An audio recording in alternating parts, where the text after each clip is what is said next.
दुर्वृत्तौ वा सुवृत्तौ वा तेषां नित्यं नमो नमः वाञ्छकल्पतरुभ्यश्च कृपासिन्धुभ्येव पतितानां पावनेभ्यो वैष्णवेभ्यो नमो नमः जयरूप सनातन भक्त रघुनाथ श्रीजीव गोपाल भट्ट दास रघुनाथ जय गोसावी चरण बंदन जागा वैति विघ्ननाश अभीष्ट पूरण सकल श्रोता वैष्णव मातृवृंदे करि नमस्कार कृपा करि चरण धूलि लाओ शिरे तेरा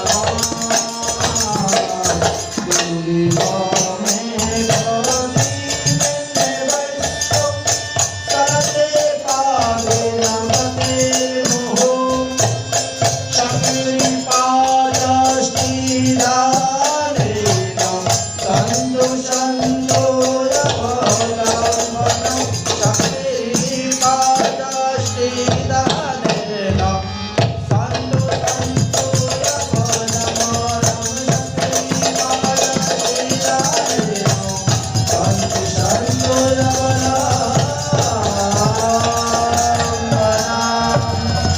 बोलो श्रीमद्भागवत महापुराणे श्रीमद्भगवते गीता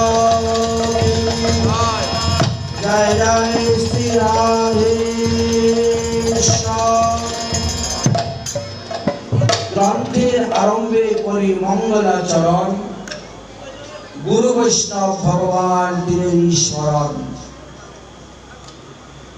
এই 24 প্রহর ব্যাপী ভগবানের লীলা গুণগান কীর্তনের প্রারম্ভিক শুভ দিবসের পূর্বে মুহূর্তে আমরা ভগবানের চরণে শরণ নিয়েছি। গ্রন্থ আরম্ভ করার পূর্বে আমরা গুরু বৈষ্ণব ভগবানের তিনের স্মরণ করেছি। কেন বলে তিনের স্মরণে হয় বিঘ্ন বিনাশন, অনায়াসে হয় নিজ বাঞ্ছিত পূরণ। এই মঙ্গলাচরণ হয় ত্রিবিধ প্রকার, আশীর্বাদ, বস্তু নির্দেশ আর নমস্কার। আমরা যে লীলাকথা আস্বাদন করতে যাচ্ছি, এই লীলাকথা শ্রীধাম বৃন্দাবনের গিরিরাজ গোবর্ধন তট নিবাসী কৃষ্ণদাস সিদ্ধ বাবা, তিনি গৌর গোবিন্দ লীলামৃত গুটিকা রচনা করে গিয়েছেন। সেইখানে রাধা গোবিন্দের অষ্টকালী লীলা এবং মহাপ্রভুর অষ্টকালী লীলার কথা বর্ণন করে গিয়েছেন। এরই সাক্ষাৎ ললিতা সখীর কৃপা পাত্র এবং তিনাকে সনাতন গোস্বামী পাদ কৃপা করেছিলেন। তিনি স্বয়ং ভগবানের এই লীলা সত্যকে দর্শন করে তিনি লিপিবদ্ধ করেছিলেন। মানসী গঙ্গার তীরে বসে বসে ধ্যানস্থ হয়ে সমাধিস্থ হয়ে তিনি যে সমস্ত গৌর গোবিন্দর লীলা কথা ওনার হৃদয় আকাশে স্ফূর্তি হয়েছিল সেই কথা লিখে দিয়েছেন। শুধু তাই নয়, বাস্তব জীবনেও তাহার প্রমাণ দেখিয়ে দিয়ে দিয়েছেন। সিদ্ধ বাবা মানসী গঙ্গার তীরে বসে বসে ভজন করতেছেন, দেখতেছেন মানসী গঙ্গাতে রাধা গোবিন্দের নৌকা বিলাস লীলা হচ্ছে, সবাই দেখতে পাচ্ছেন। যমুনায় নয়, মানসী গঙ্গা। এই মানসী গঙ্গা হলো গিরিরাজ গোবর্ধন পর্বতের উপরে। রাধাকুণ্ড হইতে 4 কিলোমিটার দূরে একেবারে পাহাড়ের উপরে এই গঙ্গা বিরাজমান আছেন, মানসী গঙ্গা। সেই মানসী গঙ্গার তীরে চাকলেশ্বর মহাদেব আছেন। সেই চাকলেশ্বর মহাদেবের পাশেই সনাতন গোস্বামীর ভজন কুটির, আর তারপরে গিয়ে সিদ্ধ কৃষ্ণদাস বাবার ভজন কুটির ছিল। দেখছেন রাধারানী নৌকা থেকে পা বের করে পাকে দুলাচ্ছেন। শ্রী গোবিন্দের স্কন্ধেতে হেলাইন দিয়ে শুয়ে পা দুলাচ্ছেন। এমন সময় কি হয়েছে, রাধারানীর পায়ের থেকে একটা নপুর ছুটে পড়ে গেছে জলের মধ্যে। নপুরটা যখন পড়ে গিয়েছে তখন রাধারানী খুব দুঃখ প্রকাশ করছেন। এখন আমি বাড়িতে যাওয়ার পরে শাশুড়ি কি বলবে, ননদি আমাকে কি বলবে, আমি তাদেরকে কি জবাব দিব? অতএব গোবিন্দ, তুমি আমার নপুরটাকে তুলে দাও। গোবিন্দ বলছে, এই অগাধ জলের নিচে কোথায় তোমার নপুর হারিয়ে গেছে, আমি কোথায় যাব? আমি তুলতে যেতে পারবো না। যখন চৈত্র মাস আসবে, জল শুকিয়ে যাবে, জল অল্প হবে, তখন না হয় দেখা যাবে। কিন্তু রাধারানীর কি এতটুকু সময় ধৈর্য তো নেই। তিনি কান্না করতে শুরু করেছেন শাশুড়ি ননদির ভয়ে। সিদ্ধ বাবা তখন রাধারানীর এই বিরহ দশা থেকে মুক্ত করার জন্য তিনি ওই ভজন অবস্থায় উঠে দৌড় দিয়ে মানসী গঙ্গাতে ঝাঁপ দিয়েছেন। পিছনে পিছনে ছুটতে চলেছেন শিষ্যরা, বাবা বাবা কোথায় যাচ্ছেন, বাবা কোথায় যাচ্ছেন? জলে ঝাঁপ। জলে যখন ঝাঁপ দিয়ে পড়লেন, আর বাবাকে খুঁজে পাওয়া গেল না। 7 দিন 7 রাত বাবাকে খোঁজা হলো। বড় বড় জাল ফেলে টানা হলো, বুড়াল এনে লাগানো হলো, বুড়ালে দেখলে কোনো কিছুতেই তিনাকে পাওয়া গেল। শিষ্যরা সব মানসী গঙ্গার তীরে বসে বসে কান্না করতেছেন। বাবা জলের মধ্যে ঝাঁপ দিয়ে অন্তর্ধান হয়ে গিয়েছে। না তো জালের মধ্যে ধরা পড়তেন, জালেও ধরা পড়ছেন। কান্না করতেন। এমন সময় দেখে সিদ্ধ বাবা জল থেকে উঠে গিয়েছে। 7 দিন পরে জল থেকে উঠেছেন, কিন্তু তিনার বদনটা একেবারে হাসি মাথা। এত আনন্দ, যে বস্তু পৃথিবীতে সেই আনন্দ নেই। আমরা তো সবাই মানুষ আনন্দে বাস করতে চাই। মানুষ আনন্দ কতটুকু জানেন? আমরা যে আনন্দে আছি, বাস্তবে ওটা মানুষ আনন্দ নয়। মানুষ আনন্দের কথা বর্ণন করে দিয়েছেন, যার কোনো রোগ নেই, সুখ নেই, ব্যাধি নেই, যার কোনো জরা নেই, যার কথা সবাই মেনে চলে, যার চুল পাকবে না, দাঁত পড়বে না, চামড়া কুচকুচ হবে না, অজর অমর হয়ে, তবে তো মানুষ আনন্দ লাভ করতে পারবে। আমরা তো রোগের সঙ্গে ভুগে আছি, তিতাব জ্বালায় জ্বলতেছি। আমাদের মানুষের কি আনন্দ? আমাদের মানুষ থেকে আনন্দ বেশি লাভ করতেছেন গন্ধর্বরা। একজন মানুষ যে আনন্দ লাভ করে, তার থেকে 100 গুণ বেশি আনন্দ লাভ করেন গন্ধর্বরা। গন্ধর্বরা যে আনন্দ লাভ করতেছেন, তার থেকে 100 গুণ আনন্দ লাভ করতেছেন দেবগন্ধর্বরা। দেবগন্ধর্ব যে আনন্দ লাভ করতেছেন, তার থেকে 100 গুণ বেশি আনন্দ পাচ্ছেন দেবতারা। আর দেবতাদের যে আনন্দ, তার থেকে 100 গুণ বেশি আনন্দ পাচ্ছেন দেবরাজ ইন্দ্র। দেবরাজ ইন্দ্রের যে আনন্দ, তার থেকে 100 গুণ বেশি আনন্দ হয়েছে ব্রহ্মার। ব্রহ্মার যে আনন্দ, তার থেকে 100 গুণ আনন্দ বেশি কার? তখন বলছেন আবাং মনগুচরম, তার আগে আমি আর বলতে পারবো না। কিন্তু সেইখানে আমাদের কৃষ্ণদাস কবিরাজ গোস্বামীপাদ শ্রী চৈতন্য চরিতামৃত গ্রন্থে বর্ণন করে গেলেন যে কৃষ্ণ ভক্তের আনন্দ হলো তার থেকেও বেশি। কৃষ্ণ ভজনে যে আনন্দ সিন্ধু, ব্রহ্মার কোটি সুখ নহে তার এক বিন্দু।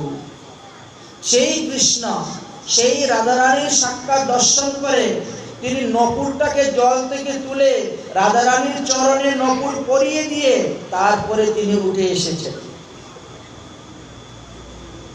তত সময়ে আমাদের 7 দিন 7 রাত গত হয়ে গিয়েছে। কিন্তু বাবাজি মহারাজের কাছে মনে হলো কি, মাত্র 1 এই ডুব দিলাম আর এই উঠলাম। আমরা সাধারণত ডুব দিয়ে উঠতে বলা যদি আধা মিনিট সময় লাগে বা 15 মিনিট বা 1 মিনিটই, তার থেকে বেশি তো নেই। বাবাজি মহারাজের কাছে অর্ধ মিনিট মনে হলো, আর আমাদের 7:30 যত হয়ে গেল। মনের আনন্দেতে তিনি উঠলেন, হাসি মাখা মুখ, বদনখানি বড় সুন্দর। সেখানে তিনি পদ রচনা করে গিয়েছিলেন, আহা বৃন্দাবনেশ্বরী, আহা বৃন্দাবনেশ্বরী, তোমার চরণে নপুরের ধ্বনি শুনিব গো শ্রুতি ভরি, তোমার চরণে নপুরের ধ্বনি শুনিব শ্রুতি ভরি, আহা বৃন্দাবনেশ্বরী, আহা বৃন্দাবনেশ্বরী, আহা বৃন্দাবনেশ্বরী, আহা বৃন্দাবনেশ্বরী। চন্দ্র কমল বলয় কুণ্ডল বেদিশঙ্ক চন্দ্র বলি। রাধারানীর চরণে কি কি চিহ্ন তিনি দর্শন করে আসছেন যখন তিনি নবুক্তি পড়েন? বাজনা বন্ধ কেন? ছাত্রেরা কমল বলয় কুণ্ডল বেদিশঙ্ক চন্দ্র বলি, জব শক্তি গদা সুভাগ্যাদি চিহ্ন, জব শক্তি গদা সুভাগ্যাদি চিহ্ন দেখিব নয়ন হরি, দেখিব নয়ন হরি, ও রাধে দেখিব নয়ন হরি। চরণ সুগন্ধি আঘ্রাণ করিয়া হইব কি উন্নত, আমি চরণ সুগন্ধি আঘ্রাণ করিয়া হইব কি উন্নত, আমি চরণ কমল হৃদয়ে ধরিয়া, চরণ কমল আর চরণ কমল হৃদয়ে ধরিয়া জুড়াব তাপিত চিত, জুড়াব তাপিত চিত, আমি জুড়াব তাপিত চিত। সুগন্ধি সলিলে অরুণ চরণ কমল ধুয়াইব ধীরে, সুগন্ধি সলিলে অরুণ চরণ কমল ধুয়াইব ধীরে, সে চরণামৃত পান করিব বে, সে চরণামৃত পান করিব বে, ভাসিব আনন্দ নীরে, ভাসিব আনন্দ নীরে। আমি রাধে রাধে বলি, তোমার নাম বলি, ডাকিব কি উচ্চ স্বরে, আমি রাধে রাধে বলি, তোমার নাম বলি, ডাকিব কি উচ্চ স্বরে। নামের সহিত এমন জীবন, নামের সহিত এমন জীবন, যাবে তুহা পদ তলে, যাবে তুহা পদ তলে, ও রাধে যাবে তুহা পদ তলে। শৈলেন্দ্র মুকুট মণি গোবর্ধন ততে নিবাস করি, আমি শৈলেন্দ্র মুকুট মণি গোবর্ধন ততে নিবাস করি। কৃষ্ণ দাস এই নিবেদন করে, কৃষ্ণ দাস এই নিবেদন করে, পূর্ণ কর প্রাণে সরে, পূর্ণ কর প্রাণে সরে, পূর্ণ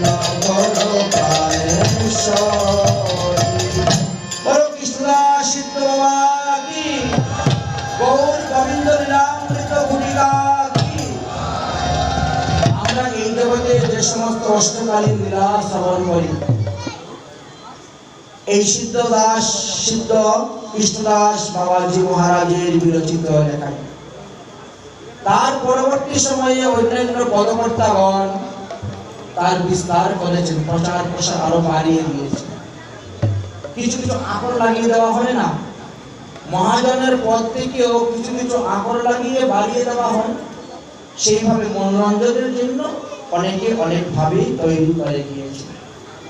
তাহলে এই সিদ্ধ বাবা ইনি রাধাকুণ্ডের গৌরাঙ্গ সংস্কৃত বিদ্যালয়ে লেখাপড়া করেছেন, কিন্তু লেখাপড়া শিখতে গেলে ভজন হচ্ছে না, আর ভজন করতে গেলে ব্যাকরণ শিক্ষা হচ্ছে না।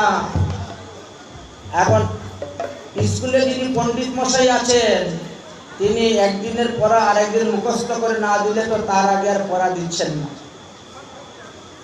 এখন এই জীবগোস্বামী পাদের লেখা হরিনামামৃত ব্যাকরণ, এই গ্রন্থ আস্বাদন না করলে সংস্কৃত ভাষায় যে সমস্ত গ্রন্থ রচনা করা আছে তার বাংলা অর্থ বোধগম্য হবে না। গোস্বামীগণের রচিত গ্রন্থ তো পড়তে হবে, আস্বাদন করতে হবে, আবার ভজনও করতে হবে। বড় বিপদের মধ্যে পড়ে গেলেন। ভজন করতে গেলে লেখাপড়া হচ্ছে না, লেখাপড়া করতে গেলে ভজন হচ্ছে না, মনোদুঃখে তিনি বসে আছেন। তখন ললিতা সখী আর সনাতন গোস্বামী পাদ গিয়ে তিনি আর কুটিরে উপস্থিত হলেন। তোমাকে আর স্কুলে গিয়ে লেখাপড়া করতে হবে। মাথার মধ্যে চরণ দিয়ে আশীর্বাদ করে দিলেন, এখন থেকে তুমি যা লিখবে চক্ষু বন্ধ করে তাই প্রামাণিক গ্রন্থ। তিনারই লীলামৃত গুটিকায় আমরা আস্বাদন করেছি। এই লীলাগুলা কোনো কাল্পনিক নয়, এইগুলা বাস্তব সত্য। কারণ তিনার জীবনীতে লেখা আছে, একবার হোলি খেলার সময় তিনি দেখতে পাচ্ছেন শ্রীমতী রাধারানী বর্ষনাথ থেকে রওনা হয়েছেন, সূর্যকুণ্ডে সূর্য পূজা করার জন্য যাবেন। বর্ষনাথ থেকে তিনি প্রথমে এসেছেন কোথায়? গোবর্ধন। গোবর্ধন থেকে চুতরটেকা হয়ে তিনি কুসুম সরোবরে যাবেন। সেখান থেকে পুষ্প চয়ন করে এবার সূর্যকুণ্ডে যাবেন সূর্য পূজা করার জন্য। আর চুতরটেকা থেকে আরম্ভ করে কুসুম সরোবর পর্যন্ত মধ্যেটা 1 কিলোমিটার বা 1.25 কিলোমিটার জায়গা আছে। ওই স্থানে শ্রী গোবিন্দ গোচারণ করতেছেন। যেই দেখেছেন রাধারানী ললিতালী সখীদেরকে নিয়ে এসেছেন, এমনি সবাই পিচকারি বের করে রং দিতে শুরু করেছে। স্বর্ণের পিচকারি, কনক পিচকারি, এমন ভাবে রাধারানীকে রং দিতে শুরু করে রাধারানী আর চোখ খুলে তাকাতে পারছেন না। যেদিকে তাকান সেই দিকে চোখের মধ্যে মুখের মধ্যে রং মারতেছে। সিদ্ধ বাবা তখন রাধারানীকে কৃষ্ণের হাত থেকে রক্ষা করার জন্য দৌড়ে ছুটে চললেন। তিনার ভজন করিতে গিয়ে দৌড়ে ছুটে চললেন। তারপরে ওখানে গিয়েই তিনি পড়ে গেলেন, যেখানে রাধাকৃষ্ণের রং খেলা হচ্ছে। অন্য কেউ দেখতে পাচ্ছে না, তিনি দেখতে পাচ্ছেন। গিয়ে তিনি রাধারানীকে ধরেছেন কৃষ্ণের হাত থেকে রং থেকে রক্ষা করার জন্য। ওখানেই পড়ে গেলেন, ওখানেই তিনি দেহ ত্যাগ করলেন। ভক্তরা সবাই পিছনে পিছনে ছুটে ছুটে যাচ্ছে, দৌড়ে যাচ্ছেন। আর যাওয়ার পরে গিয়ে দেখেন বাবার গায়ে সমস্ত রঙে ভর্তি, কোথায় না লাল, কোথায় নীল, কোথায় সবুজ, কোথায় হলুদ, বিভিন্ন রঙের। অথচ এখানে কোনো বালক নেই, কেউ রং ফেলতেছে না। তাহলে সিদ্ধ বাবার শরীরে রং আসলো কোথার থেকে? এই জন্য বলছেন অদ্যপীয় সেই লীলা করেন কৃষ্ণ রায়, কোন কোন ভাগ্যবানে দেখিবারে পায়। অতএব আমরা যে শ্রী গৌর গোবিন্দ লীলামৃত আস্বাদন করতেছি, এগুলা কোনো কাল্পনিক নয়, এগুলি বাস্তব সত্য। এবং সত্য মনেই বিশ্বাস করে তাহা শ্রবণ করতে হবে। ভগবানের রূপমাধুরী, লীলামাধুরী, গুণমাধুরী, বেণুমাধুরী, এই 4 প্রকার মাধুরী আমরা আস্বাদন করে থাকি এবং অষ্টকাল অনুসারী আমরা সেইগুলা আস্বাদন করে থাকি। যদি কেউ নিষ্ঠার সহিত, শ্রদ্ধার সহিত, ভক্তির সহিত, প্রেমের সহিত ভগবানের লীলা কথা শ্রবণ করেন, তাহলে সমস্ত পাপ থেকে সেই জীব মুক্ত হয়ে ভগবত ধামে যেতে পারেন। ভগবানের নাম, ভগবানের লীলা, ভগবানের স্বয়ং বিগ্রহ, তিন একই রূপ, তিনে ভেদ নাই, তিন চিতানন্দ স্বরূপ। শ্রীমদ্ ভাগবত মহাপুরাণে পরীক্ষিত মহারাজ সুখদেব গোস্বামীকে জিজ্ঞাসা করেছিলেন, আসন্ন মৃত্যুগ্রস্ত ব্যক্তির কি করা কর্তব্য? আমার তো মাত্র 7 দিন পরমায়ু আছে, 7 দিন পরে আমার মৃত্যু হয়ে যাবে, অতএব আমার এই 7 দিনের মধ্যে কিভাবে ভগবত পাদপদ্ম লাভ করা যাবে, আপনি তার উপায় বলেন। তখন বলেছেন, শ্রুতৈব কীর্তনশ্চৈব, ভগবানের লীলা কথা শ্রবণ করো, ভগবানের লীলা কথা কীর্তন করো। যদি সাধুমুখী হরিকথা শ্রবণ করা যায়, তেষাং নিত্যং মহাভাগ মহাভাগেশ মত কথা, সাধুমুখী হরিকথা শ্রবণ করলে কোটি জন্মের পাপ থেকেও মুক্ত হওয়া যায়। ভগবান বলছে, বলে জীব, কোটি জন্মের যত পাপ আছে তোর, আর যদি না করিস সব দায় মোর। অতএব ভগবানের লীলা কথা শ্রবণ করে এইগুলা প্রত্যেকের জীবনের কাজে লাগাবে। ওই লীলা কথা যদি লীলা আসরেই রেখে চলে যান, তাহলে কিন্তু লাভ হবে না, কাজে লাগাতে হবে নিজের জীবনে, ব্যবহারিক জীবনে। তাই সুখদেব গোস্বামীর কথা শ্রবণ করার পরে পরীক্ষিত মনে মনে চিন্তা করলেন, ভগবানের লীলা কথা শুনলে 7 দিনে আমি ভগবান পেয়ে যাব, এটাকে বিশ্বাস করা যায়? মুনি ঋষিরাগণ হাজার হাজার বছর তপস্যা করে যে অনাদি আদি গোবিন্দকে লাভ করতে পারে না, আর আমি 7 দিন মাত্র হরিকথা শ্রবণ করেই হরিকে পেয়ে যাব? মনের মধ্যে সন্দেহ হচ্ছে, কিন্তু বাইরে প্রকাশ করে বলার সাহস পাচ্ছেন না। সুখদেব কিন্তু সাধারণ ব্যক্তি নয়, আপনার আমার মতন এই পঞ্চভৌতিক দেহধারী মানুষ নয়। তিনি নিত্য গোলকধাম থেকে এসেছেন, স্বয়ং রাধারানীর শিষ্য, কম ব্যাপার নয়। তিনি সবার অন্তরের কথা জানেন, শ্রোতার অন্তরের কথা বক্তা জেনে নিলেন। অহে পরীক্ষিত, তুমি মনে মনে যাহা ধারণা করিয়াছ, তোমার ধারণা ঠিক। যে মুনি ঋষিরা 1000 বছর তপস্যা করে ভগবানকে পায় না, তুমি 7 দিন তপস্যা করে ভগবানকে পাবে কেমন? হরিকথা শ্রবণ, ঠিক আছে, কিন্তু কাদের জন্য ভগবান সুদুর্লভ আর কাদের জন্য ভগবান সুলভ, সেটা তো জানতে হবে। তুমি সেটা না জেনে সিদ্ধান্ত কেন স্থাপন করতেছ? কর্মী, জ্ঞানী, যোগী, এদের জন্য ভগবান পাদপদ্ম লাভ করা সুদুর্লভ। কিন্তু তুমি তো প্রেমী ভক্ত, তোমার বংশেতে প্রেমের অবতার হয়েছে, তুমি সেই বংশে জন্মগ্রহণ করেছ, তুমি প্রেমী ভক্ত, তোমার জন্য কিন্তু ভগবান পাদপদ্ম লাভ করা সুলভ, সুদুর্লভ নয়, সুলভ। কারণ प्रेम की भूखा हूँ मैं, प्रेमी एक ही सार, और जो प्रेम से बसता है मुझे उसकी बेड़ा पार। भगवान के प्रेमेर द्वाराई भजन करते हैं, बिना प्रेम से नहीं मिले नंद लाला। भगवान श्री कृष्ण के पेटे गले प्रेमेर द्वारा भजन करते हैं। আমরা যে লীলা কথা শ্রবণ করব, সেই কৃষ্ণ হলেন ব্রজেন্দ্রনন্দন কৃষ্ণ। ব্রজেন্দ্রনন্দন কৃষ্ণের লীলা কথাই বর্ণন করে দিয়েছে সুখদেব গোস্বামী পাদ মহাজনগণ। আমাদেরকে বলছেন ব্রজেন্দ্রনন্দন কৃষ্ণকে ভজন করার জন্য। আমার ব্রজেন্দ্রনন্দন ভজে যে নিজন সকল জীবন, ব্রজেন্দ্রনন্দন ভজে যে নিজন সকল জীবন।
ভক্তি দয়াস পরিগুণ করে লিখি হে নর সংসার মতে নাহি যারো হে নর সংসার মতে নাহি যারো তাহার মুখ নাহি দেখি তাহার মুখ নাহি তাহার মুখ নাহি।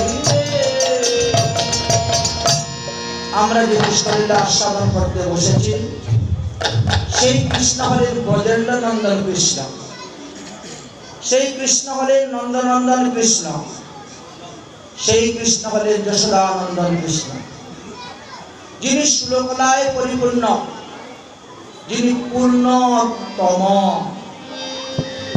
এই জন্য শ্রীমদ্ ভাগবত মহাপুরাণের প্রথম স্কন্ধের ২য় অধ্যায়ের ২৮তম শ্লোকে বলে গিয়েছেন এতে তাংশু কলাপংশু কৃষ্ণস্তু ভগবান স্বয়ং। যদিও এই দাপর যুগে ৩ জন কৃষ্ণ লীলা করে গিয়েছেন,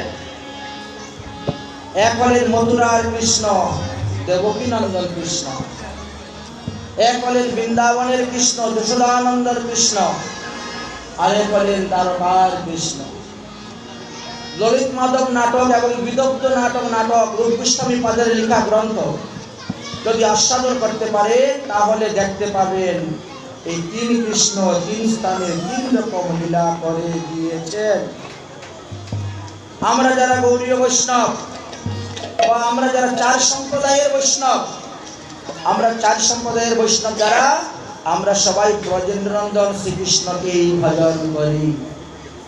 আমাদের দ্বারকা কৃষ্ণের ভজন নেই, আমাদের মথুরার কৃষ্ণের ভজন নেই। আমাদের মহাজনগণ বলেন ভজ উরে মনসী নন্দে নন্দন ভয় চরণার বিন্দরে। কোথায় দেবকী নন্দন কৃষ্ণের ভজনের কথা বলেন নাই, কোথায় দ্বারকার কৃষ্ণের ভজনের কথাও আমাদেরকে বলে যান নাই। তাহলে এই যে রাধা কৃষ্ণের লীলাকথা আমরা আস্বাদন করব, এর দ্বারা কি হবে? আমাদের পাপের বিনাশ। সুখদেব গোস্বামী পাদ বললেন হে মহারাজ পরীক্ষিত, তোমার তো এখনো 7 দিন পরমায়ু আছে, 7 দিনে তুমি ভগবত পদপদ্ম লাভ করতে পারবে যেহেতু তুমি প্রেমী ভক্ত। আরে বাবা, ভগবান রামচন্দ্রের পূর্বপুরুষ ছিলেন একজন, যার নাম ছিল খট্টাঙ্গ রাজা। রাজা খট্টাঙ্গ উনি এত বাহুবল ছিল, দেবতারা পর্যন্ত তিনাকে পৃথিবীর থেকে স্বর্গে নিয়ে গেল। মহারাজ, আপনার বাহুবলের দ্বারা অসুরদেরকে বধ করে আমাদেরকে স্বর্গে শান্তিমতে থাকতে দিন। খট্টাঙ্গ মহারাজ সশরীরে স্বর্গে গেলেন, দেবাসুর সংগ্রামে যুদ্ধ করে অসুরদেরকে বধ করলেন। দেবতারা শান্তিমতে শয়ন করলেন, বিশ্রাম করলেন, আনন্দে ছিলেন। দেবতারা সন্তুষ্ট হয়ে বললেন হে মহারাজ খট্টাঙ্গ, আপনি আমাদের কাছে বর চান, আপনি যে বর চাইবে সেই বর দিব, কিন্তু অমর বর আমরা দিতে পারবো না, অমর বর ছাড়া অন্য বর আপনি প্রার্থনা করুন। মহারাজ খট্টাঙ্গ বললেন আমি যে বর নিব, বর নিয়ে আমি কি করব গো? আগে বলো আমার পরমায়ু কতদিন আছে? দেবতারা বললেন আপনার পরমায়ু মাত্র 48 মিনিট সময় আছে। 48 মিনিট সময় আমার পরমায়ু, আমাকে তাড়াতাড়ি ভারতবর্ষে পাঠাও। ভারতবর্ষ হলো কর্মভূমি, সেখানে যেমন কর্ম করা যাবে তেমন ফল লাভ করা যাবে। সঙ্গে সঙ্গে বিমানে হয়ে ভারতবর্ষে চলে আসলেন, মিনিটের মধ্যে পুত্রদের উপর রাজ্যভার অর্পণ করে দিয়ে এক আসনে বসে গেলেন। 48 মিনিটের মধ্যে ভজন করে ভগবান পদপদ্ম লাভ করেছিলেন খট্টাঙ্গ মহারাজ। শ্রীমদ্ ভাগবত মহাপুরাণে তার বর্ণনা আছে, সুখদেব গোস্বামী পাদ স্বয়ং বর্ণন করে দিয়েছেন। আর আমাদের তো 7 দিন পরমায়ু, বাবা, এতে আমরা হবে, কিন্তু ভক্তির সহিত করতে হবে, নিষ্ঠার সহিত, শ্রদ্ধার সহিত শ্রবণ করতে হবে, কীর্তন করতে হবে। শ্রবণের তারতম্যতা অনুসারে ফল লাভ করা যায়। এখানে আমরা 1000 শ্রোতা আছি, কিন্তু সবার মন তো সমান নয়, সবাই সমানভাবে শ্রবণ করছেন না। কারো হয়তো দেহটা এখানে পড়ে আছে, মনটা বাড়ির মধ্যে আছে। কারো দেহ এখানে পড়ে আছে, মন বিষয়রূপী কারণের মধ্যে ঘুরে বেড়াচ্ছে। এই জন্য শ্রবণের তারতম্যতা অনুসারে ফল তারতম্যতা হয়ে থাকে। এই দৃষ্টান্ত শ্রীমদ্ ভাগবত মহাপুরাণের প্রথমে মাহাত্ম্যটি বর্ণন করে দিয়েছেন। গোকর্ণ যখন ভাগবত পাঠ করেছিলেন ধুন্ধকারীকে উদ্ধার করার জন্য, তখন তো হাজার হাজার শ্রোতারা ভাগবত কথা শ্রবণ করেছিলেন, কিন্তু বিমান এসেছে মাত্র একটা মাত্র বিমান এসেছে। কারণ কি? বলে গোকর্ণ যেভাবে ধুন্ধকারী যেভাবে শ্রবণ করেছে এইভাবে অন্য কেউ শ্রবণ করে না। যতক্ষণ পর্যন্ত আপনার দেহের অভিমান থাকবে, কুলের অভিমান থাকবে, রূপের অভিমান, যৌবনের অভিমান, বিদ্যার অভিমান থাকবে, ততক্ষণ পর্যন্ত বিমান আপনার জন্য আসবে না। অভিমান শূন্য হয়ে ভাগবত কথা যিনি শ্রবণ করবেন তার জন্যই বিমান আসবে। ঠিক তেমনি ভাবে ভগবানের লীলা কথাও তদ্রূপ অবস্থা। ভগবানের লীলা কথা শ্রবণের তারতম্যতা অনুসারে আমাদের ফলের তারতম্যতা হয়ে থাকে। অতএব যে যেভাবে শ্রবণ করবে কিনা সেইভাবে ফল লাভ করতে পারবেন, এটাই আমাদেরকে বুঝতে হবে।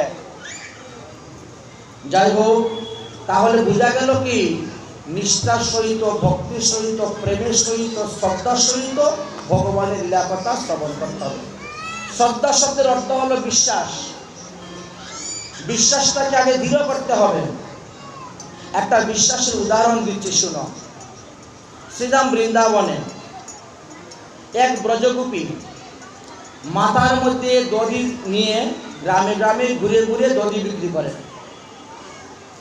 তো একদিন বেলা 2টার সময় ওনার দধি বিক্রি হয়ে গেছে, পুরা হাড়িটা খালি। আচ্ছা, তখন শুনতে পাচ্ছেন কি অনতি দূর থেকে একটা কীর্তনের ধ্বনি আসতেছে। কি ব্যাপার, ওদিকে কীর্তনের ধ্বনি আসছে কেন? বলে ওখানে ভাগবত সপ্তাহ হচ্ছে। তো যাই একটু ভাগবত সপ্তাহে গিয়ে বসি। উপস্থিত হয়েছেন, গিয়ে দণ্ডবত প্রণাম করে ভাগবত সপ্তাহ যজ্ঞতে বসেছেন শ্রবণ করার জন্য। তো সেখানে তো হিন্দিতে পাঠ হয়, সেখানে সবাই হিন্দুস্তানি, হিন্দিতে পাঠ। পাঠক মশাই বলছেন, भटक रहे संसार में करके भ्रष्टाचार, ओहे जीव तू भव नदी कैसे होगी पार, तन बल धन बल बुद्धि बल सारे करे ना कई काम, एक बार मुख में जप ले बंदा श्री राधे राधे श्याम। অর্থাৎ তার বাংলা অর্থ কি? আমরা এই পৃথিবীতে এসে সঠিক রাস্তা ধরতে জানি না। সঠিক রাস্তা কোনটা তাও আমরা জানি না। নানা মুনির নানা মতে আমরা একেবারে এমনভাবে পড়েছি, কোনটা সঠিক রাস্তা সেটা নির্ণয় করতে পারছি না। বহু মত বহু পথ আমাদের সঠিক জানতে, এই জন্য ভটক রাহি সংসার মে। এই পৃথিবীতে এসে খালি উল্টা পাল্টা রাস্তা ধরে যাচ্ছ, তাহলে গন্তব্যস্থানে পৌঁছবে কেমন করে? গন্তব্যস্থানে পৌঁছতে গেলে সেই সঠিক রাস্তাটা ধরতে হবে। ভুল রাস্তা ধরলে তো আর সঠিক জায়গায় যাওয়া যাবে না, গন্তব্যস্থানে যাওয়া যাবে না। ভ্রমিতে ভ্রমিতে কোন ভাগ্যবান জীব গুরু কৃষ্ণ প্রসাদে পায় ভক্তিলতার বীজ। এত সহজে পায় না। আচ্ছা, ভক্তিলতার বীজ পেয়ে কি করবেন? মালি হইয়া সেই বীজ করহ রোপণ, শ্রবণ কীর্তন রূপী জল তাতে করহ সেচন। এই শ্রবণ কীর্তন রূপী জল যখন সেচন করবে, তখন বীজ থেকে আস্তে আস্তে অঙ্কুর উঠবে, ফুল ধরবে, ফল ধরবে, আর আপনি ওই নিত্য ধামে গিয়ে বসে বসে সেই ফল খাবেন। এইখানে কিন্তু ফল দেখতে পাবেন না। ওই তুলসী গাছে জল দিলে যেমন কিছু দেখা যায় না, কিন্তু অন্যান্য গাছে সব জল দিলে দেখতে পাবেন। যদি কেউ পালং শাক করে, নৈটি শাক করে, জল দিলে দেখবেন বা দিন দিন শাক বাড়তেছে, আর কেটে আনবে আর খাবে। তুলসী গাছে জল দিলে কবে কি হবে দেখা যায় না, তো ঠিক তেমনি ভাবে। অতএব ভটক রাহে সংসার মে করকে ভ্রষ্টাচার। আমরা পৃথিবীতে এসে কি করতেছি? কামের বশীভূত হয়ে, লোভের বশীভূত হয়ে, ক্রোধের বশীভূত হয়ে কত অন্যায়, কত অত্যাচার, কত পাপ, কত অধর্ম করে যাচ্ছি। তাহলে এর থেকে মুক্তির উপায় কি? ওহে জীব তু ভব নদী কেসে হুগি পার, এই যে ভবসাগরে পরে ডুবতেছ, পুনরূপী জননম পুনরূপী মরণম পুনরূপী মাতৃ জঠরে শয়নম, এই 84 লক্ষ জুড়িতে ভ্রমণ করতেছ, তার থেকে উদ্ধার হয়ে তিনি ভগবত দেবের কাছে যাবে কেমন করে? ওখানে তো টাকা পয়সা ঘুষের ব্যাপার নাই, তন বল ওখানে দেহ বল কাজ করবে না, ধন বল ওখানে টাকা পয়সা কাজ করবে না, বুদ্ধি বল সেটাও কাজ করবে না, তন বল ধন বল বুদ্ধি বল সারে করে না কই কাম। তাহলে কাজ করবে কে? যারা ভগবানের নাম নিচ্ছে তাদেরই কাজ হবে, যারা একাদশী আদি ব্রত করতেছে তাদেরই কাজ হবে। এই জন্য বলছেন একবার মুখ মে লেলে বান্দা শ্রী রাধে রাধে শ্যাম। কেন বলছেন রাধে রাধে শ্যাম উচ্চারণ করার জন্য?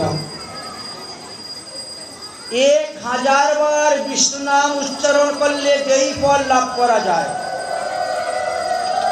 একবার মাত্র রাম নাম উচ্চারণ করলে সেই ফল পাওয়া যায়, 3 বার রাম নাম উচ্চারণ করলে যেই ফল পাওয়া যায়, একবার মাত্র কৃষ্ণ নাম উচ্চারণ করলে সেই ফল পাওয়া যায়, 100 বার কৃষ্ণ নাম উচ্চারণ করলে যেই ফল পাওয়া যায়, একবার রাধা নাম উচ্চারণ করলে যেই ফল পাওয়া যায়। বলো জয় জয় শ্রী রাধে।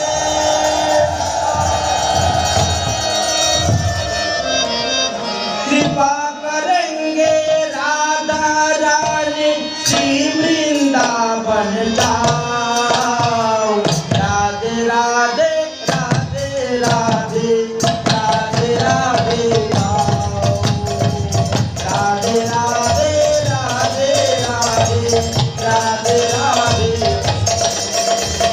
कृपा करेंगे राधा रानी, कृपा करेंगे राधा रानी श्री वृंदावन जाओ, राधे राधे राधे राधे राधे राधे जाओ, राधे राधे राधे राधे राधे राधे,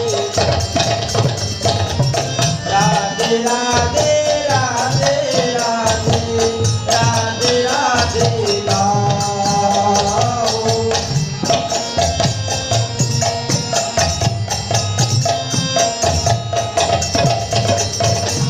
श्री राधा की नाम की महिमा जान ले अब तो प्राणी,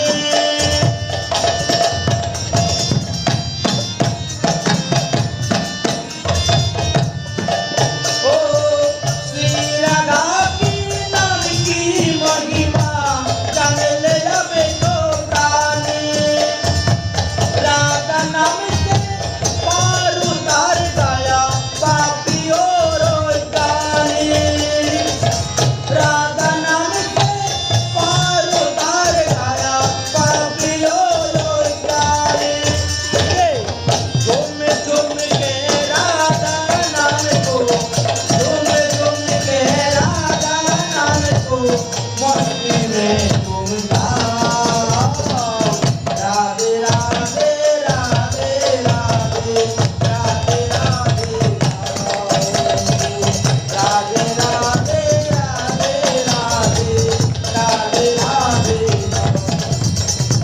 कृपा करेंगे राधा रानी श्री वृंदावन जाओ, कृपा करेंगे राधा रानी श्री वृंदावन जाओ, राधे राधे राधे राधे राधे राधे जाओ, राधे राधे।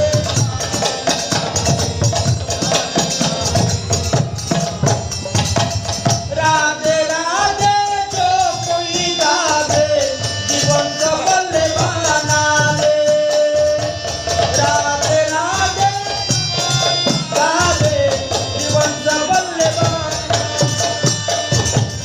राधा नाम की रस की धारा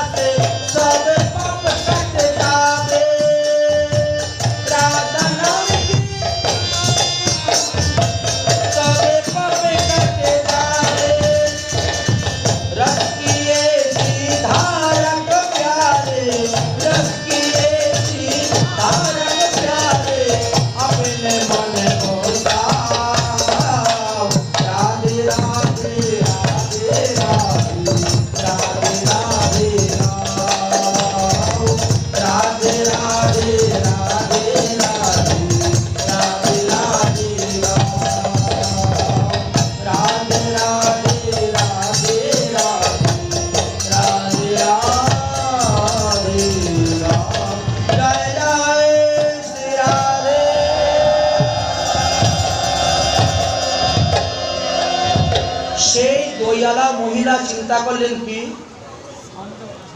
রাধা রানীর নাম উচ্চারণ করলে, গোবিন্দের নাম উচ্চারণ করলে যদি ভবসিন্ধু পার হওয়া যায়, তাহলে তো আমাদের যমুনা নদীও পার হওয়া যাবে। বিশ্বাস। কারণ ব্যাস আসনে বসে পাঠক মশাই তো মিথ্যে কথা বলবেন না। আর ভাগবত হলো অমল পুরাণ, তার মধ্যে কোনো অপসিদ্ধান্ত নাই, কুসিদ্ধান্ত নেই। এর মধ্যে শুধু খালি সুসিদ্ধান্ত ও সুসিদ্ধান্তই আছে। সুতরাং এটা তো মিথ্যা হতে পারে না। তাহলে আজকে আমি পরীক্ষা করে দেখব, সন্ধ্যার সময় যখন বাড়িতে যাব তখন দুই চক্ষু বন্ধ করে মনে প্রাণে রাধেশ্যাম রাধেশ্যাম জপ করে করে আমি হাঁটা দিব, দেখি যমুনা পার হতে পারি কিনা।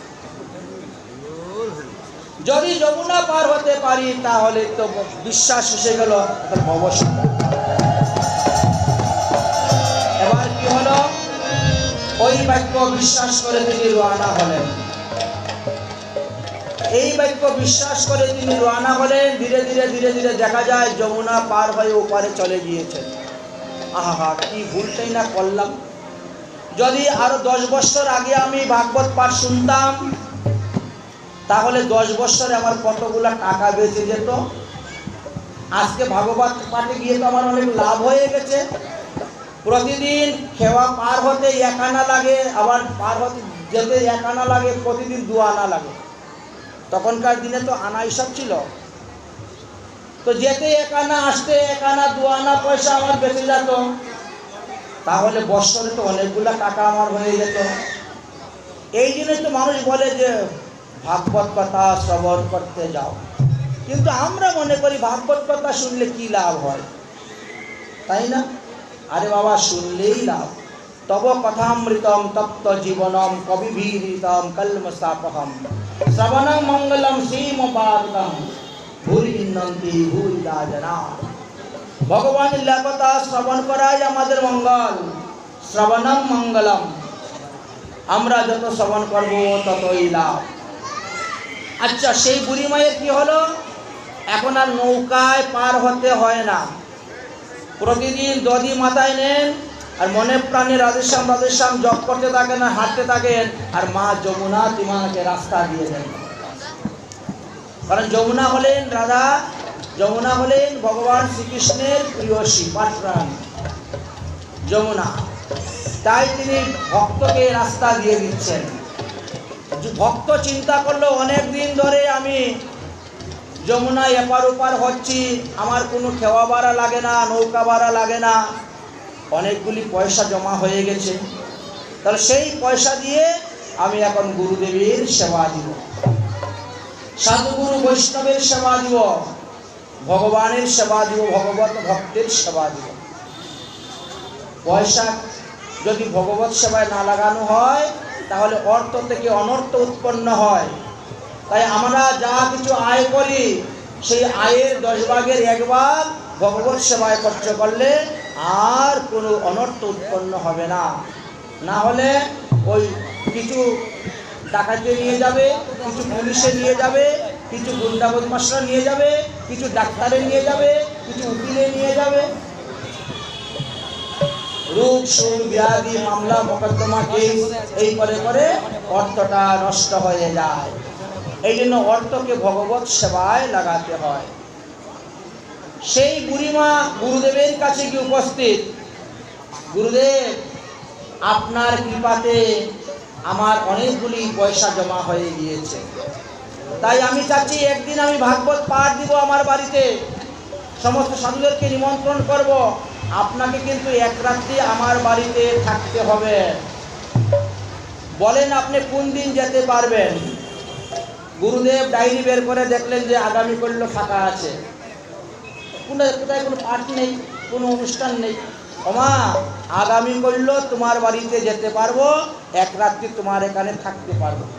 অতএব তুমি আজকে গিয়ে পাড়া প্রতিবেশী সবাইকে নিমন্ত্রণ করে দাও, তোমার বাড়িতে গীতা পাঠ হবে, ভাগবত পাঠ হবে, একটু প্রসাদের ব্যবস্থা করিও, রাত্রিবেলা খিচুড়ি আর পাঠ কীর্তন হবে। ঠিক আছে, তুমি কিন্তু কালকে ঠিক 4টার সময় চলে আসবে বিকালে। এসে আমাকে নিয়ে যাবে, আমি তো তোমার বাড়ি চিনি না, আমাকে নিয়ে যাবে। ঠিক আছে। শিষ্য মহিলা সেইভাবেই রওনা হলেন। যথাসময়ে গিয়ে উপস্থিত হয়ে গেছেন, গুরুদেব এবার চলুন আমার বাড়িতে। নিমন্ত্রণ দেওয়া হয়ে গেছে, রান্না বান্নার ব্যবস্থা চলতেছে, পাঠের সমস্ত আয়োজন করা হয়ে গেছে। সন্ধ্যা হতে না হতেই সন্ধ্যা আরতি করেই আমরা পাঠ কীর্তন শুরু করে দেব। আচ্ছা ঠিক আছে মা, চলো। পরে মা, ওইদিকে কোথায় নিয়ে যাচ্ছিস রে? খেওয়াঘাট তো ওই দিকে, এই দিকে তো নৌকা। ও বাবা, আমি ওই দিকে কখনো পার হই না। আগে আমি ওই দিকে পার হতাম, কিন্তু যেদিন থেকে আপনার মুখে ভাগবত কথা শ্রবণ করেছি, সেই দিন থেকে আর এই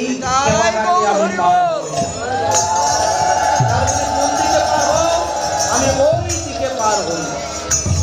গুরুদেব মনে মনে চিন্তা করেছেন, মনে হয় আমার জন্য মনে হয় কোনো স্পেশাল কোনো নৌকা নিয়ে এসেছে, হয়তো আমার জন্য প্রাইভেট কোনো নৌকা এনেছে, ওই নৌকাতে বসবো, একবারে শিষ্যর বাড়ির সামনে গিয়ে উঠবো। ভালোই হলো মা, ভালো, চলো। হাঁটতে হাঁটতে হাঁটতে হাঁটতে সূর্য অস্ত প্রায় গুদুলি লগ্ন উপস্থিত হয়ে গেছে। যখন তিনি যমুনার ঘাটে উপস্থিত হলেন, গিয়ে দেখেন সেখানে একটাও নৌকা নেই। ও মা, এ তুই কোথায় নিয়ে আসলি রে? এখানে তো কোনো নৌকা নেই, তাহলে পার হব কেমন করে? গুরুদেব, নৌকা তো লাগে না, আমি তো এই দিকে প্রতিদিন হেঁটে পার হয়ে যাই। বলিস কি রে, যমুনার মধ্যে এত জল, পার হবি কেমন করে? বলে, ওই যে আপনি মন্ত্র বলেছিলেন, রাধেশ্যাম রাধেশ্যাম জপ করলে পরে ভব নদী পার হওয়া যায়। তো ভব নদী পার হয়ে যমুনা নদী তো পার হওয়া যায়। আমি তো প্রতিদিনই যমুনা নদী এপার ওপার পায়ে হেঁটে চলে আসি। এই পয়সাগুলো বেঁচেছে, তাই জন্যই তো স্বামী সভা দিচ্ছে, বলছে সভা দিচ্ছে। তোর পাগলি, জলের উপরে হাঁটা যায় নাকি? হ্যাঁ, দেখি তুমি হেঁটে দেখাও তো। চোখ বন্ধ করে রাধেশ্যাম রাধেশ্যাম জপ করতে করতে চলে যাচ্ছে। বাবা, এই দিকে আসুন, এই দিকে, এই দিকে, এই দিকে আসুন আপনিও। গুরুদেব মনে করছেন কি, ওখানে মনে হয় জলের নিচে মনে হয় খুঁটা মারা আছে, বড় বড় কাঠের খুঁটা দেওয়া আছে, ওর মধ্যে মনে পা দিয়ে দিয়ে যমুনা পার হয়ে যাচ্ছে।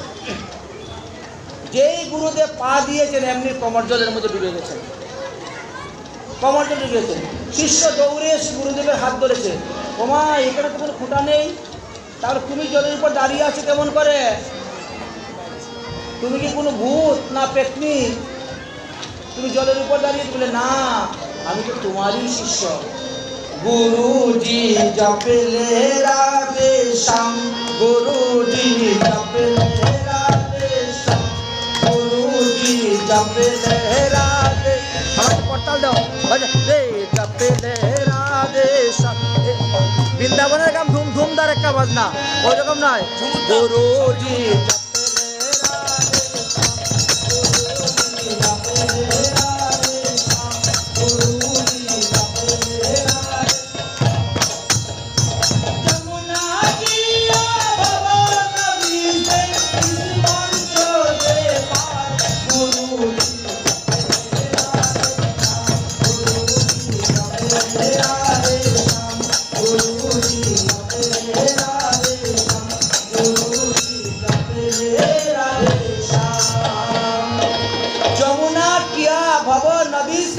मंत्र से पार, गुरुजी जपले राधेश्याम। राधेश्याम राधेश्याम जप करते करते करते करते गुरु शिष्य दुजन पार হয়ে চলে গেলেন। দুজন পার হয়ে চলে গেলেন। ভাগবত পাঠ কীর্তন হলো, আবার পার হয়ে চলে আসলেন। এই জন্য বলা হচ্ছে বিশ্বাস। বিশ্বাসে মিলায় কৃষ্ণ তর্কে বহুদূর। তাই বিশ্বাস করিয়া শ্রবণ করতে হবে। আর এর জন্যই আমাদের সাধুসঙ্গ এবং সৎসঙ্গ। কথাটা আমাকে দাও তো, তুমি বাজাবে না, বিক্রি করবে না। এই জন্য সাধুসঙ্গ সৎসঙ্গ, সাধুসঙ্গ সৎসঙ্গের দ্বারা কি হয়? আমরা ভগবানের কৃপা লাভ করতে পারি। কারণ ভগবান তো সাধুদের হৃদয়ের মধ্যে বাস করেন। বলছে সাধুরা আমার হৃদয়ে বাস করে, আর আমি সাধুদের হৃদয়ের মধ্যে বাস করি। তাই ভগবানকে পেতে গেলে আমাদেরকে সাধুসঙ্গ করতে হবে, সৎসঙ্গ করতে হবে, গুরুদেবের চরণাশ্রয় করতে হবে, আর সাধুকে হরিকথা শ্রবণ করতে হবে। এটা হলো ভগবানকে লাভ করার উপায়। তাই শ্রীমদ্ ভাগবত মহাপুরাণে বললেন, নাম সংকীর্তনায়স্য সর্ব পাপ প্রণাশনম প্রণামো দুঃখ শমনস্য তং নমামি হরিপরম। যে গোবিন্দের লীলা কথা শ্রবণ করার জন্য আমরা এখানে সমবেত হয়েছি, সেই শ্রী গোবিন্দকে দণ্ডবোধ করলে, প্রণাম করলে কি হয়? আমাদের সমস্ত পাপের নাশ হয়। আর সেই গোবিন্দের নাম সংকীর্তন করলে কি হবে? সমস্ত পাপ, তাপ, অপরাধ, দুঃখ, দুর্দশা, ব্যাধি সব নাশ হয়ে যাবে।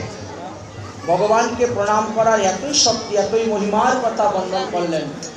নমস্কারং স্মৃতং যজ্ঞং সর্বযজ্ঞেশ্চ উত্তমম নমস্কারেণ একেন নরম প্রজ্যত হরি প্রজা।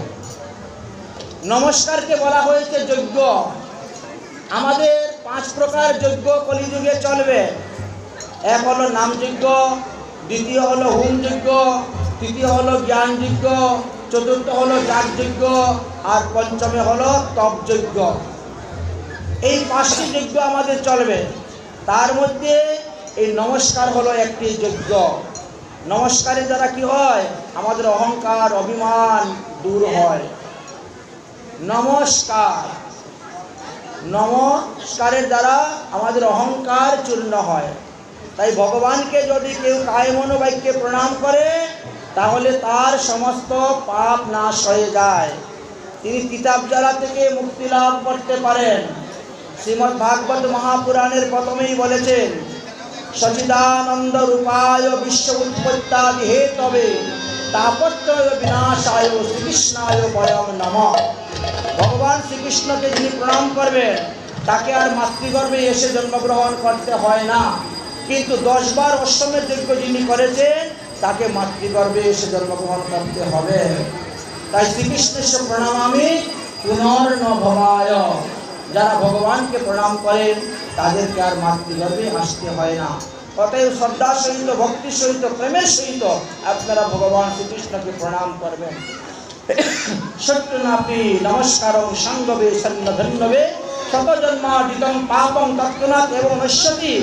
একবার ভগবানকে প্রণাম করলে 100 জন্মের যত পাপ আছে, সমস্ত পাপ আমাদের বিনাশ হয়ে যায়। ভগবানকে প্রণাম করার সময় যতগুলা ধূলিকণা আমাদের কপালে লাগে, যতগুলা ধূলিকণা আমাদের 2 হাতের কোণে লাগবে, যতগুলা ধূলিকণা আমাদের পায়ের হাঁটুর মধ্যে লাগবে, তত মন্বন্তর কাল আমরা স্বর্গে বাস করতে পারি। রেণুমণ্ডিত গাত্রাস্য কণাদেহ সমম্বিতং তাবৎবর্ষ সহস্রাণি বিষ্ণু লোকমহিয়তে। আর ধুলায় গড়াগড়ি দিয়ে দণ্ডবোধ করলে তার থেকে আরো বেশি ফল লাভ করা যায়। অতএব ভগবান শ্রীকৃষ্ণকে প্রতিদিন শ্রদ্ধার সহিত, ভক্তির সহিত প্রণাম করবেন।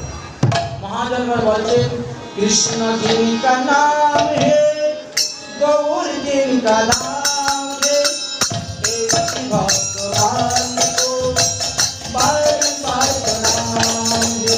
কৃষ্ণ জিনকা নাম হে, কৃষ্ণ জিনকা নাম হে,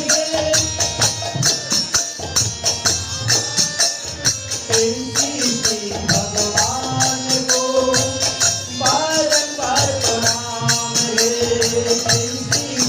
भगवान को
আজকে হলো সেই অধিবাস দিবস। অধিবাস শব্দের অভিধান অর্থ কি? অধিবাস শব্দের অভিধান অর্থ হলো অধিক পরিমাণে বাঁশযুক্ত দ্রব্য, মানে গন্ধ। এখানে বাঁশ শব্দের দ্বারা গন্ধ ব্যবহার করা হয়েছে, যেমন অগুরি, কস্তুরী, কুমকুম, চন্দন ইত্যাদি। আবার অধিবাস পদকীর্তনের মধ্যেও পড়ে। অধিবাসের দ্বারা কি হয়? আমরা সমস্ত দেবতাদেরকে নিমন্ত্রণ দেওয়া হয়। অধিবাসের দিন দেখবেন একটা অগ্নি প্রজ্বলন করা হয়, অখণ্ড প্রদীপ। এই অখণ্ড প্রদীপ যে কয়দিন অনুষ্ঠান হবে, 4 দিন হোক 5 দিন হোক, সেই 5 দিনে অখণ্ড প্রদীপ জ্বলে। কেন? অগ্নিদেব হলেন সমস্ত দেবতাদের পিয়ন, উনি নিমন্ত্রণটা পৌঁছিয়ে দেন। দেবতাদের নিমন্ত্রণ সেখানে পৌঁছিয়ে দেন, এই জন্য অগ্নিকে স্থাপন করা হয়। আচ্ছা, আমরা যে ঘট স্থাপন করি কেন? এই যে ঘট মাটির, তো এর মধ্যে কিন্তু পঞ্চতত্ত্ব আছে, ক্ষিতি, অপ, তেজ, মরুদ, ভূম। এই 5টি না থাকলে তো ঘট হয় না। ক্ষিতি মানে মাটি তো আছেই ঘটের মধ্যে, তারপরে জল দিয়ে কাদা করে তৈরি করতে হয়, বাতাস দিয়ে শুকাতে হয়, রুদ্রে শুকাতে হয়, আগুনে পুড়াতে হয়। এর কিন্তু বিরাট মাহাত্ম্য আছে। আমরা যদি এক একটা দ্রব্যের কথা আলোচনা করতে যাই তো সারা রাত্রি চলে যাবে। ঘট স্থাপন করতে গেলে মাটির ঘট প্রয়োজন কেন? কলা পাতার প্রয়োজন কেন? কলা গাছের প্রয়োজন কেন? তিল, হর্তকি, দুব্বা, কুশ, পুষ্প, চন্দন, এই প্রত্যেকটা দ্রব্যেরই এক একটা মহিমা। তার মধ্যে আবার আম পাতা, আম্রেরও পল্লব সারি সারি। প্রতিটা দ্রব্য, এরা কিন্তু আমাদের মতনই মানুষ ছিলেন, কিন্তু তারা সাধন ভজন করে ভগবানের পাদপদ্ম লাভ করে, ভগবানের কৃপা লাভ করে। এমন হয়েছে যে তাদেরকে ছাড়া ভগবানের পূজা হয় না। তাদেরকে এমন বর দিয়েছেন যে আমার পূজা কার্যে তোমাকে লাগবে, তুমি ছাড়া আমার পূজা হবে না, তুমি ছাড়া দেব পূজা হবে না, তুমি ছাড়া দেবী পূজা হবে না। তাহলে তারা সাধন ভজন করে এমন উত্তম স্থান তারা লাভ করতে পেরেছেন। আর আজ তারা ভগবানের সেবায় পূজায় লাগতেছে। আমরা যদি ভগবানের সেবায় পূজায় লাগাতে পারি তবে তো আমাদের সার্থক। আমাদের এই নয়ন দুটি যদি ভগবানের রূপ দর্শন না করে, তাহলে এই নয়ন দুটি ময়ূরের পাখার মধ্যে যে অঙ্কিত চকুর মতো বিফল, নিষ্ফল। যদি এই কানের গর্ত দুইটি হরিকথা দিয়ে পূর্ণ না করেন, তাহলে এতে ভয় আছে। ঘরের ভিতরে যদি ইঁদুরে গর্ত করে, আপনারা কি করেন? মাটি দিয়ে বন্ধ করে দেন। কেন? সর্প ঢুকে বসতে পারে, ক্ষতি হতে পারে। তাই কানের গর্তকে হরিকথা দিয়ে পূর্ণ করতে হবে। যদি হরিকথা শ্রবণ না করেন, তাহলে কানের গর্ত দুইটা পর্বতের গুহার মতো সদৃশ্য, বিপদ। এত সুন্দর হস্ত পেয়ে যদি হরি সেবা পূজা না করেন, তাহলে সবহস্ত সদৃশ্য অপবিত্র এই হস্ত। আর এত সুন্দর চরণ পেয়ে যদি ভগবানের লীলাস্থান দর্শন করতে না যান, তাহলে সেটা জড় বৃক্ষের মতনই তোমার চরণ। তাহলে যে ভগবান এত সুন্দর পৃথিবীকে রচনা করে গিয়েছেন, তিনি না জানি কত সুন্দর। সময় হয়ে গেছে। তাহলে যে ভগবান এত সুন্দর পৃথিবীকে রচনা করে গিয়েছেন, তিনি না জানি কত সুন্দর। আমরা তো খালি ভাগবতে তার বর্ণন পাচ্ছি, গ্রন্থে তার বর্ণন পাচ্ছি। এই জন্য মহাজন বলছেন, অরে নামে তোমারি তারন হারা, কবে তেরা দর্শন হোগা। নাম তোমারি তারন হারা, কবে তেরা দর্শন হোগা। तेरी प्रतिमा कितनी सुंदर, अब कितना सुंदर होगा, अब कितना सुंदर होगा।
তখন ভগবানকে প্রণাম করি, এই রূপটাকে মন্দিরের সামনে দিয়ে সেই মাথা নত করে ভগবানকে প্রণাম করবেন।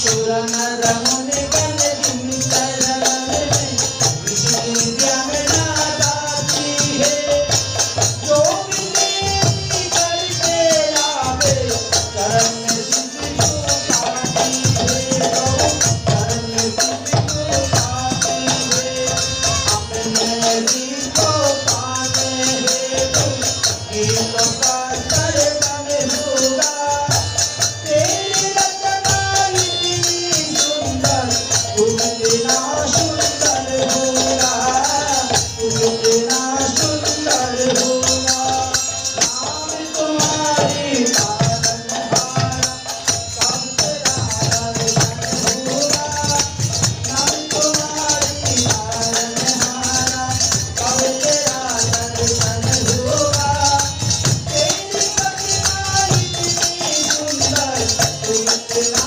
सुंदर होगा, तुम इतना सुंदर होगा।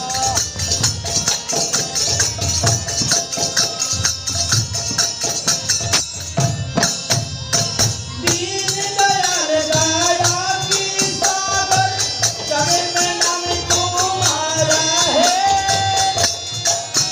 ভগবানের মতো দয়ালু কেউ নেই। এর তুলনা কালকুট বিষ মাখিয়ে গিয়েছিল ভগবানকে মারতে, আর তিনি তাকে মাতৃভক্তি দান করে দিলেন।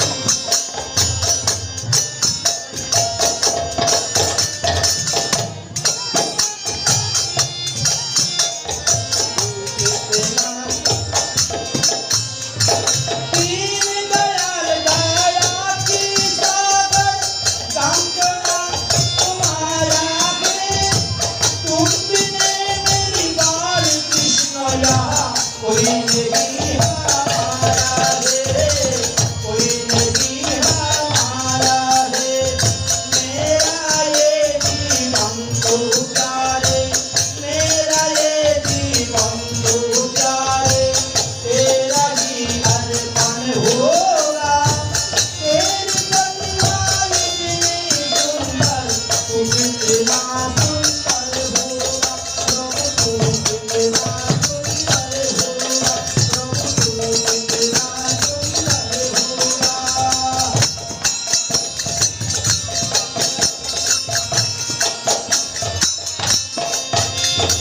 जिन दुखिया को इस दुनिया में कोई नहीं सहारा है, झूठी दुनिया ही मेरी प्रीतम तू ही एक हमारा है, तू ही एक हमारा है, कृष्ण प्रेम कर करना है तुम, कृष्ण प्रेम कर करना है तुम, कथा श्रवण करना होगा, कृष्ण प्रेम कर करना है तुम, कथा श्रवण करना होगा।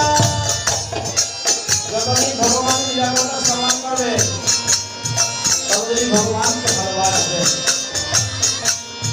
রুক্মিণী দেবশ্রী নারদের মুখ থেকে ভগবান লীলাকথা শ্রবণ করতে ভগবানকে ভালোবেসেছিলেন। তাই লীলাকথা না শ্রবণ করলে ভগবানকে ভালোবাসা যায় না। कृष्ण प्रेम कर करना है तुम, कथा श्रवण करना होगा, तेरी प्रतिमा इतनी सुंदर तुम इतना सुंदर होगा, तुम इतना सुंदर होगा, प्रभु तुम इतना सुंदर होगा, प्रभु तुम इतना सुंदर होगा। बोलो शिवाश की जय जय।